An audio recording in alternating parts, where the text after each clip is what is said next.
I really have enjoyed your work, sir, on Fox Sports. Thank you. Our friend Mark Sanchez here on the Rich Eisen Show. Hey, Mark. Good to see Excellent. you. Good to see you. Before the radio audience returns, I know you just met T.J. Jefferson. Did you know you went to a birthday party of his? I did? TJ? In New York? What is this? Where is it? Okay, so this was probably this would be good. 2008, the summer of 2008. So you're still You're still in college? I'm still in school. Yeah, you're still in school. Careful now. Well, I wouldn't do you dirty 20 like seconds. You went to 20-second Could be a timeout? full. All right, good full. No, Mark, we're friendly here. So it was The the red hat. It was the So summer we're back. It was the summer of 08, and I had a birthday party at the Geisha House in Hollywood. See, he's The still sushi place. The sushi place. Yeah. So you guys were at a quarterback Not camp. that kind of geisha. No, it was a sushi place. Easy, coach. So you guys, I guess, were at a quarterback's camp, and my buddy went and he brought you, Stafford, Chase Daniel, Colt McCoy, and Demi Moore was at the party, and Ashton Kutcher was at the party, and Wilmer Valderrama. By the way, Ashton is his guy. The boys from then on. Okay, I know exactly what you're talking about. Do you remember this? So we were counselors at an Elite 11 quarterback camp, the old school Elite 11 with Bob Johnson. Sure. It was down in Orange County. Yeah. We were in college at the time, counselors for that for the younger guys. So as older guys, like we all hang out after when they go to bed, and boom, we can go out. So everybody there is not from LA. Where do we go? What do we do? Sanchez, you're the guy here. Talk to us. So after that night, they meet Ashton Kutcher. They go to this cool place. We do all this stuff, right? It was his birthday party. It was his birthday, but ever since then, they were like, bro, you guys go to LA, you better call Sanchez. He's got it dialed, dude. You're gonna meet celebrities. It's gonna be amazing, you know. Mark Sanchez here I lucked on into the Rich it. Eisen Show. I lucked into it. What did I do without TJ? Well, I mean, so TJ just told a story for our radio audience on the Roku channel side of meeting. You were at a birthday party and you were with Stafford and a whole bunch of guys coming up from an Elite 11 back in 2008 here in Los Angeles. I met you with Stafford for the first time. It was right before the draft. Yeah. It was you and Stafford about to be drafted in the NFL, and you flew to New York right before. It was the night before the draft, as a matter of fact. And it was for some phone company. I forget which one it was, but I was doing the Q&A. It was AT&T, and I had a BlackBerry from them for a while. There we go. So here we are on the campus of AT&T, right? And I remember Stafford for sure was being drafted by the Lions. Oh, I mean, no doubt. You didn't know though, right? No, I didn't know for sure. It was funny. Idea? So the Lions actually brought me out there. And I remember Martin Mayhew, Scott Linehan. Wow, names like Linehan, huh? The rest of them? Oh, my gosh. It's all right. I'm blanking on some of the other coaches. But regardless, I remember asking them, hey, guys, I don't want to be rude here, but why the hell am I here? I was like, this is a done deal. This is in the bag like 2 months ago. Yeah. And, you know, I'm good. I didn't have anything going on. I'm just working out anyway. So whatever. We can watch tape and do whatever, and you can ask me all the questions. But what am I doing here? Right. And they couldn't really answer because they already knew. They're like, well, we want to assess everybody. And I'm, you know, given the Curb Your Enthusiasm kind of look like really? You sure? And so I remember that. But then the night before, I get a phone call. It was right around that event. I feel like we were staying at like Le Parker Meridian Hotel, right and around like the corner, from Radio City. I get a call from the Seahawks. Hey, if you're available at 4, you're our guy. And I was like, sweet, because I'm flying home. I had to fly home because my grandma didn't fly to the draft. She couldn't go on a plane at that point. She was getting pretty old. So we wanted to go home and celebrate with her and have the whole crew there, right? It's Mexicans, bro. We roll in packs. So I'm like, all right, we'll fly home. I'm like, this is perfect. Fly home, boom, right up to Washington, up to Seattle. We're good. And then I end up getting drafted by the Jets. They go Aaron Curry, linebacker, Wake Forest. And then the Jets trade up. That's how I ended up back in New York. So I flew home the night before the draft or morning of, and then flew back the day of. And that predates Pete there too, right? Pete wasn't in Seattle yet. Correct. He wasn't there yet. It was Mora, I think. So do you ever find out what gives? Like, why do they not? You know, take I it? never asked. I was actually just there calling a Seattle game. Yeah, I know. But nobody else is really, I don't think anybody from that whole regime is there anyway. They're gone, yeah. All right, text Jim right now. I'm trying to remember. Mora was on a set. I actually never asked him, and I should have. We were on a set for ESPN for a college football championship with Joe Burrow with LSU. Yeah. And I remember talking about we go through our pre-thing. Oh, I got to air him out because he crushed me on here. Okay. So this is the first time I've told anybody this. And Jim Mora, we do the pre-tape thing. Vilma's there, Nagandi's there, and Jesse Palmer maybe, and Mora. And he says, okay, who's your under-the-radar performer? And I said Moss, the tight end. And we go through like, who are you going to pick? Who are you going to pick? Yeah. Well, Mora's like right next to me, and he goes, yeah, I think I'm going to go with Moss. On air. Oh. We did it off air first, and then he stole it on air. He mossed you in a way, too. Once he said it, I was like, and so the producer goes, do you have anyone else in my ear? I was like, all right, I'm texting him right now. That is incredible. Do you want me to text Jim Mora right now? now? I absolutely want you to text Jim Hold on, Mora man. Let me right text now. Jim air Mora him right out. now. That is incredible. Well, I'm going to say, hold on a minute. No, I mean, it wasn't a big, it was literally the last hit before we walked out to the field and we were done, but all right, here I was we like, go. bro, you jacked my... Hold on. Hey, man, on air with Sanchez says you and Seattle had told him Number 4 overall, 2009 draft. you were going to take him.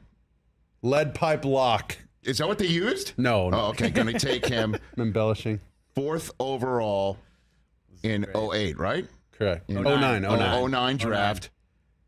And took Curry instead. Yeah, that was Mora's only year coaching Seattle. Okay. He was there 1 year? Yeah, it was happened? Holmgren Yeah, I know. before, then Jim for a year, and then Pete came he got in. one and done because Yeah. Pete's Really? like, yeah. Yeah. What happened? Oh, and Happy New Year, right? It's still fine to say Happy New Yeah, Year, you can right? still say Happy New How Year. long Yeah. do you get that? I mean, Kirby 14 Enthusiasm days? said it was speaking to Kirby, said it was 3 days. Oh, just 3? Till 3 January days. 3rd? January 4th was the day. You get 3 days. mid-month. Oh, Okay, wow. there it goes. Mid-month. Text is in. And the funny thing is, I do I'll say it in remember. March. I do remember, Mark, that you were nice. Happy New Year. What? I do remember I was so surprised. I was on the set of the draft in Radio City. Jets Right. fans are going nuts. And I thought you were going to stroll out on the stage because I saw you the night before Right. at this event. And there you are with your At home, family at yeah. home in Southern California. I'm like, geez. I just wore that same jacket the You other day, you actually, just on TV. Is that right? It still fits? Yeah. Bless you, man. Still fits. Amazing. I got Mark Sanchez here on the Rich Eisen Show. You are great, and Kevin Kugler's just. Kev's the man. Dude. Kev's like underrated. Well, Dude. you know, People I'm a- don't know, and they go, "Who's your partner?" He's great. Kevin Kugler's awesome. He's I've met him through Westwood One Radio. He called the Westwood One Monday night playoff game in Los Angeles between the Cardinals and the Rams last year. Okay. My son, he's doing Bucks this week. my son was 10 at the time, walked up to his boards right before the game, Yeah. like literally 15 minutes before kick. Kev's good. He couldn't have been nicer to him. Yeah. Like great people. You guys are a great listen. You had some amazing games this year. The Dolphins and the Bills. That was fun. In the snow on NFL Network. That was fun. And what a shame that it looks like Tua's not going to play. I don't even know what you do there. Exactly. Do you think he's Have they made any done? comments about he hasn't, gone through the proper protocols? Like, has he not passed he's all the still tests? in the protocols? He still hasn't cleared it. Here's my thing. At this point, like, if you're not passing those tests, and I don't know, this is pure speculation. Of course, yeah. But if you're not passing the test at this point, there's got to be something going on, right? Or the other option here is Yes. he's passed the test. Nobody wants to sign the permission slip. Nobody wants to put their name on that. I know if I'm the doctor there, I wouldn't. There Right. goes my career if something, God forbid, happens to the guy. I just don't know if anybody wants to put a stamp on it and say it's okay. Or there's a third option that Tua's like maybe. Yeah, that I don't know. if I he's- can't run this risk. I don't know, right? I mean, because again, he plays Christmas. He has a dynamite first half. His head hits the ground. Right. He had a dreadful second half Yeah. where he was throwing it directly at Green Bay You Packers. could tell he just didn't look right. Then the next day, it reported he has concussion symptoms that he didn't show in the game, Yeah. which is wild. And now we're hearing again. We're sitting here on this set. We don't know. We're not doctors. Exactly we're not right. there. Exactly right. It is a dicey subject for us to be talking about from afar, admittedly, but it is a damn shame because that would be. I mean, to run that back, that game that you called, to run it back. I know. Obviously, well, they've the snow had makes it three. really wild. They've had 3 really close. It would have been the third Yes, right. in the trilogy, right? Which Right. seems like a lot of these games. It's either a rematch or a trilogy. Like It's a big deal. You get those third divisional game in 1 year. That's tough on both sides. Well, it's excellent for the players because you know the personnel. You don't have to worry about numbers and who's this guy and what's this nickel guy they bring in, who's their dime. Boom.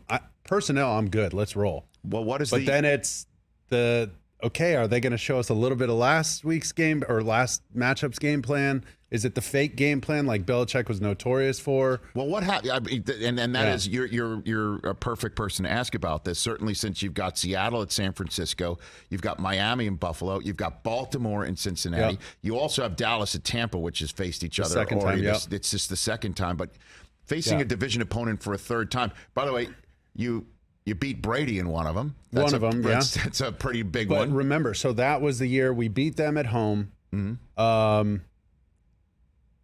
Second game of the season. Yes. I want to say opening up the new stadium was like our first win in the stadium, I think. Mm-hmm. Later, we go out on Monday night and get absolutely steamrolled. 44-3 or 53-3, something embarrassing on Monday night. 45-3. There we go. Thanks a lot. Then to the point where Rex digs a hole in the back of the facility and buried the ball. He literally buried a ball and said, I don't want anybody talking about it until it's time to play those guys again. We'll go play them up there. We're going to see them again because our record was so good. He's like, we're making it. Mm-hmm. We're going to be in the tournament. Good chance we got to go through New England. So get ready.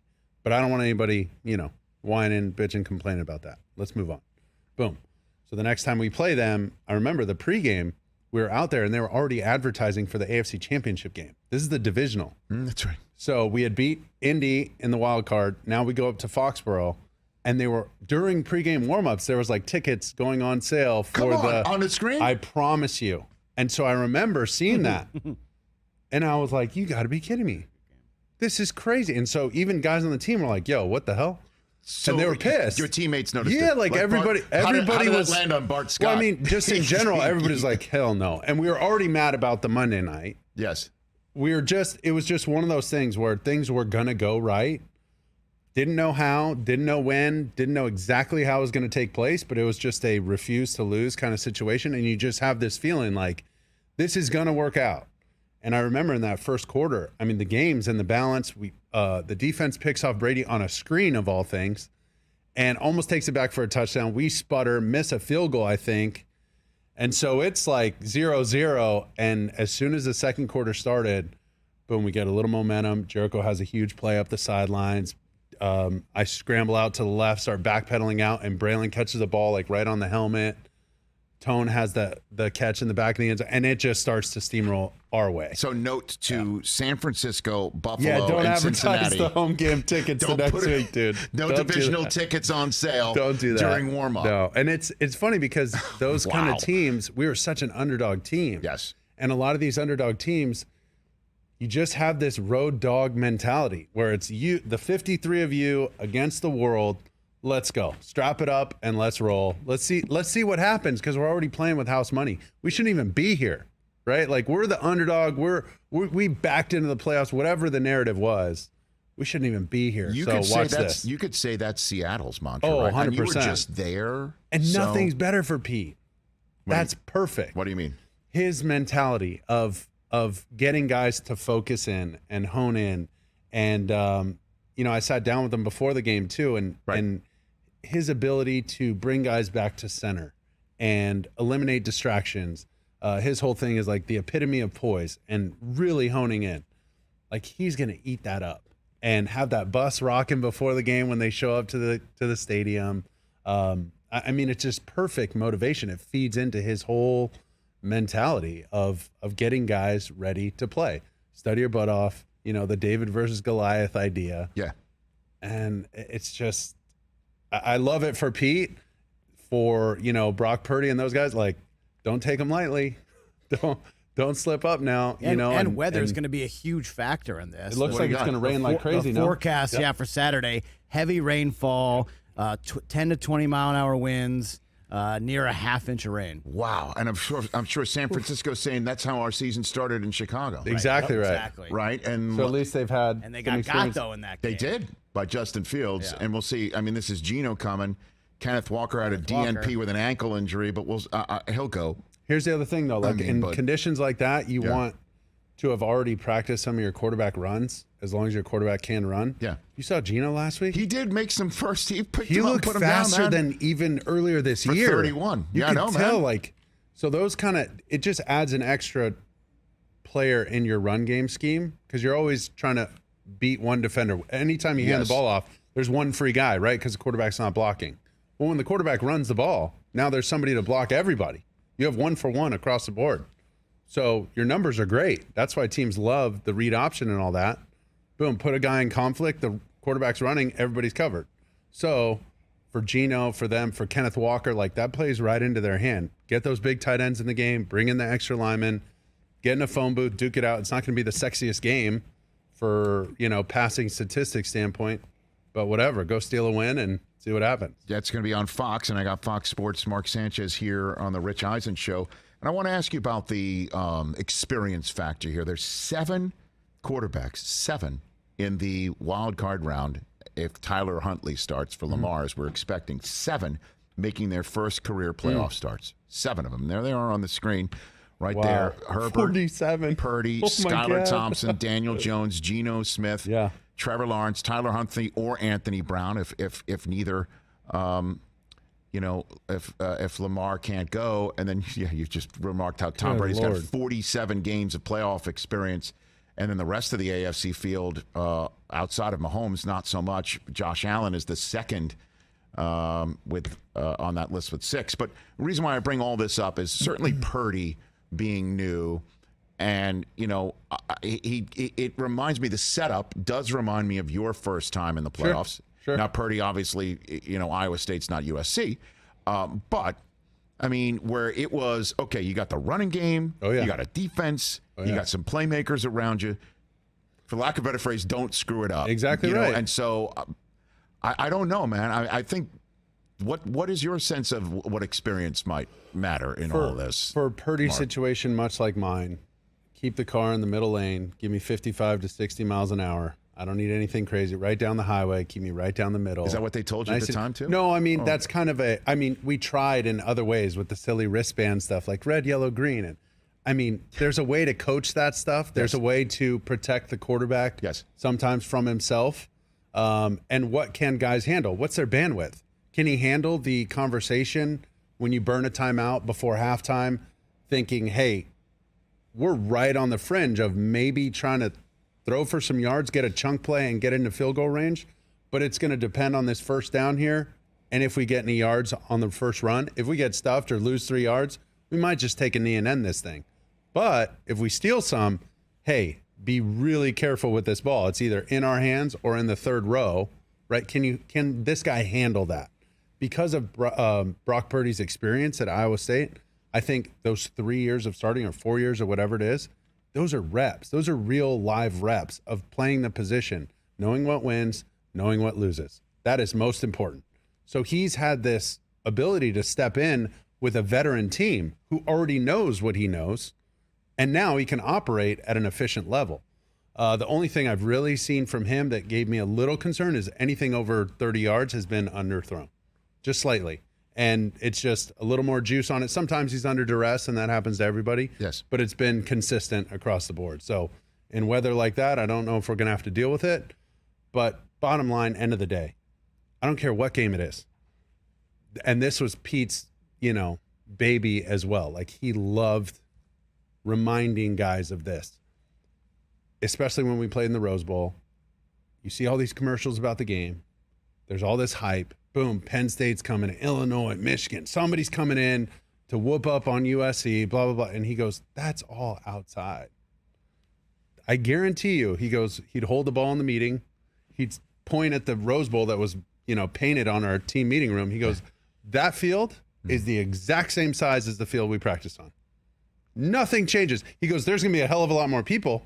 It's going to be a lot louder. We're going with the same ball, and he'd throw the ball around. Anybody see any difference in this football? Are we good with this football? It's like Hoosiers. It's exactly that. like But you get that mental framework of, oh yeah, we've done this before. He goes, you know who it's different for? Everybody else. This is the same thing we've done. He goes, when you wake up on Saturday, Sunday, Monday, January 1st to play the Rose Bowl, there's no new game plan. There's no new footwork, quarterbacks. There's no new reads. There's no new releases. There's no new hand technique, defensive and offensive linemen.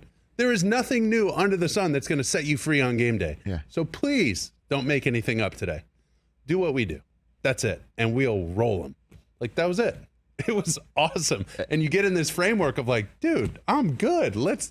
Give me the ball. Let's start this thing. And so that's why I get nervous. I just want it to start, not because I'm scared. So I guess whichever quarterback can, hear that, be told that, absorb it, and actually execute it. So playoff experience doesn't really factor in? I think it matters just because just like riding a bike, you've done it. Right. Once you've done it, you've done it. Okay, check the box. Move on. Hosting a show, the first time you did it. Yeah, it wasn't that great. But you're thinking about all the guests, and the first time you had some A-list celebrity, you're like, ooh, should I ask different questions? Well, no, I got to be myself. I got to be Rich. Because if I try and be someone else, they'll sniff it out, and it probably won't go well. The camera is just as far from the microphone with an A-lister as it is with anybody else. Right? The lights are still just as bright. Just as bright, Coach. The desk is elevated at the same amount. That's right. Well, I don't know about that. Look at you trying to stir it up. What? Stop it. He's a nice man. Let's not put him in a tough spot. I didn't say anything. Stirring it up. Mark, tell the story you just told about Namath in the commercial break, please. Namath was when he came to training camp 2010 with the Jets. It was pouring rain. I fumbled a couple snaps, so he switched up my finger and hand placement when I was getting snaps. And that was like the technical side. He helped you change your. So he said he keeps dropping the snap. He's got to fix his hands. He said, thumb to little finger like this. There's not enough area. Go little finger to little finger. It'll close on the ball. It's so simple, All right. So I'm like, this guy's nuts, But we really started doing it. And ever since then, I changed my hand placement. Okay. And he's right. When the ball hits your top hand, your left hand just knows what to do. Yeah. I don't know why. Okay. It just does. Okay. Right. So that happens. All of our coaches are just, kissing the ground that he's walking on because he carries this aura around him because he's Joe Namath. Yeah. And they watched him as younger, football fans and all that. So they were so excited to have him there. Well, he sits in our quarterback room. We watch the tape. We go over the hand placement stuff, whatever. And so Matt Cavanaugh, our quarterback coach, is like, tell us some stories. He's like, all I'll say is playing football in New York was a lot of fun. But off the field was a lot of work. And so immediately, and we're like taking notes. So I'm like, oh, he got him backwards probably. And then Kavanaugh was like, nice. And Joe's like, yep, you get it. I was like, whoops. Okay. A lot of work. Being in New York City. Oh, my God. What a Fantastic. Mark Sanchez here on the Rich Eisen Show on the Roku channel. Back here on the Rich Eisen Show, terrestrial and satellite and streaming radio network as well, right here on the Rich Eisen Show with Mark Sanchez. So what's the breaking news out of New York, or at least the tweet that comes out of New York City? Oh, yeah. Jets owner Woody Johnson said he is absolutely willing to spend big on a veteran quarterback if needed. What do you make somebody of that? Probably asked him. Yeah, of course. Yeah, I know. What did you make of Zach Wilson? What do you think here? I just think it was a big jump from the beginning. I think a guy like that, without the team around him, and without that experience in a market like that, would have benefited from watching a veteran play, or at least getting a little time to watch somebody. Now, fast forward, we're at where we are now. Well, I mean, it's Garrett Wilson, who's really good. Brees Hall for 5 weeks. When he first came in, though, got it. Learning how to play the position. It was different. The team I was on was they were drafting 2 overall for a reason, okay, when they picked up Zach. Right. The Jets traded up to 5 to get me. Right. They were 9-7 and just missed the playoffs with Favre the year before. Right. So they had veteran presence and talent in place. If anything, we were light at receiver, and that's why we went and got Braylon Edwards my rookie year after game 4, right, or whatever. So then you have a defense, you have a run game. You don't expect the quarterback to do too much at the beginning, and then you start to groom him, and at some point take the training wheels off and let him go. Well, at some point we started turning over a lot of players and coaches, and it didn't quite go the way we wanted. Whatever. But with Zach, at least you set him up that way. Now, because we're here, I think Saleh had to sit him down. No doubt. There's no or question. he would have lost the team. Well, he would have lost the And team. he would have the question is, has potentially- Zach already lost the team is the question. It seems like it. If coach had to choose him or the team, that means he's kind of already on the outside. So New OC coming in. So the question is do you bring in an OC that says, I know how to fix him and try to fix him? Or Woody's already talking about... Forgive me, I didn't see this, but they are for sure done with LaFleur. They are fired indeed. him. That happened yesterday. So they parted ways is the word that said mutually. Okay. Mutually. Like LaFleur, like, please let me stick around for an offense that didn't score a touchdown in the last 3 games. When he did his conference the other day saying, I know LaFleur's comments the other day were like, yeah, Zach would have really benefited from sitting behind someone. I was like, what? He's airing something out. I was like, uh-oh. There's definitely something that didn't work. Yeah. Which is fine, but now my only thing is, what's the fix? For those guys, you want continuity. Now he's got to learn a new language on top of all the other stuff he's already been dealing with, which is hard enough. Well, so that to me, now can he do it? Yes. Was Tom Brady his very best in the first 7 weeks when he went to Tampa? No, they were like 4-3, 3-4, whatever they were at the bye. Yes. And then they started figuring things out. Correct. And that's a guy who'd been in the league 20 years with a new offense. Best to ever do it. And with some terrific weapons around That's him. what I'm saying. So, let's adjust the learning curve to this new offense and this situation. Let's be realistic about it. Unfortunately, you know the market. I know the market. There's no time for that kind of stuff. There's no time to let it marinate and incubate and all that. It's just, we want, the microwave answer right now, and I want to hit one button, express 30 seconds, and let's roll. Well, the issue is you saw what Trevor Lawrence looks like in year 2. Correct. We didn't see that. You see what Kenny Pickett looked like in year 1. We still haven't seen that from Zach, even on his best days. And I'm hearing the owner say, hey, I'm willing to spend big on a veteran, meaning that's in his skull. He's thinking veteran, and he also has told the entire fan base, even if he's asked a question, we don't know the context of it, anything like that. I'm just hearing that, and he's sitting there basically telling, yeah, fan base, if Aaron Rodgers pops free, for instance, you want to talk about expensive spending on a veteran. Yep. That's what you're talking about, spending on a veteran. Derek Carr's not going to be that much money if he's free. Anybody else, Jimmy G's not going to cost $30 million a year, one would think. So I don't know. You think he would? On a free agent market?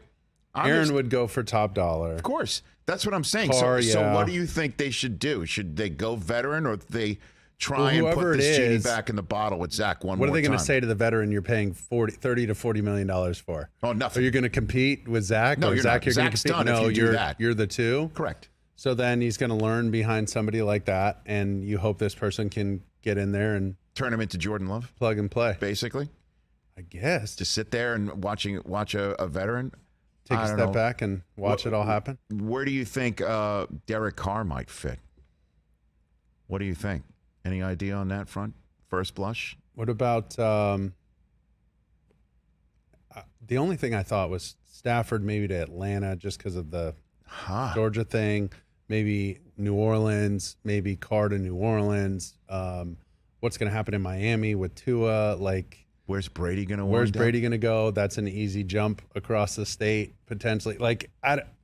The carousel. That whole carousel is going to be, and it's really going to take one of the big dominoes to fall. I don't think somebody just goes after Jimmy G right away or Baker Mayfield right away. It'll be, let's just say all these guys are free. Stafford, Rodgers, Brady, putting Stafford Carr. in that mix, huh? Maybe.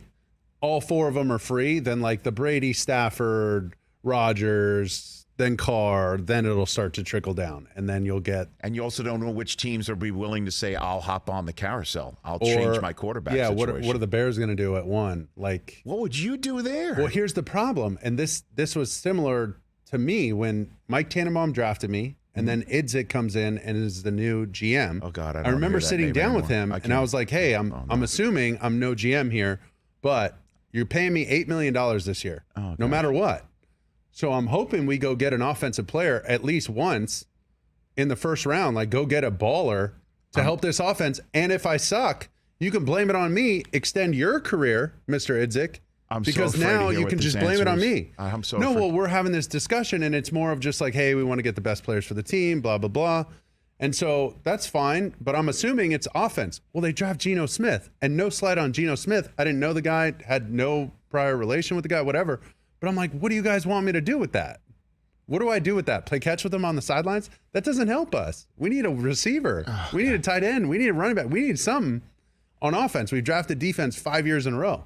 So suffice to say, I end up getting hurt. Geno plays. I got paid anyway. It was like, but what are we doing? Why don't you make the team as good as we can and go get a good quarterback the next year if you don't like me? And no harm, no foul. That's the way the business works. Go ahead. So hit what it, are the Bears going to do? It's not his GM anymore. I'm the general manager of the New York Jets. Ultimately, I'm responsible for the performance of our team, the product that we put on the field. That lies with me.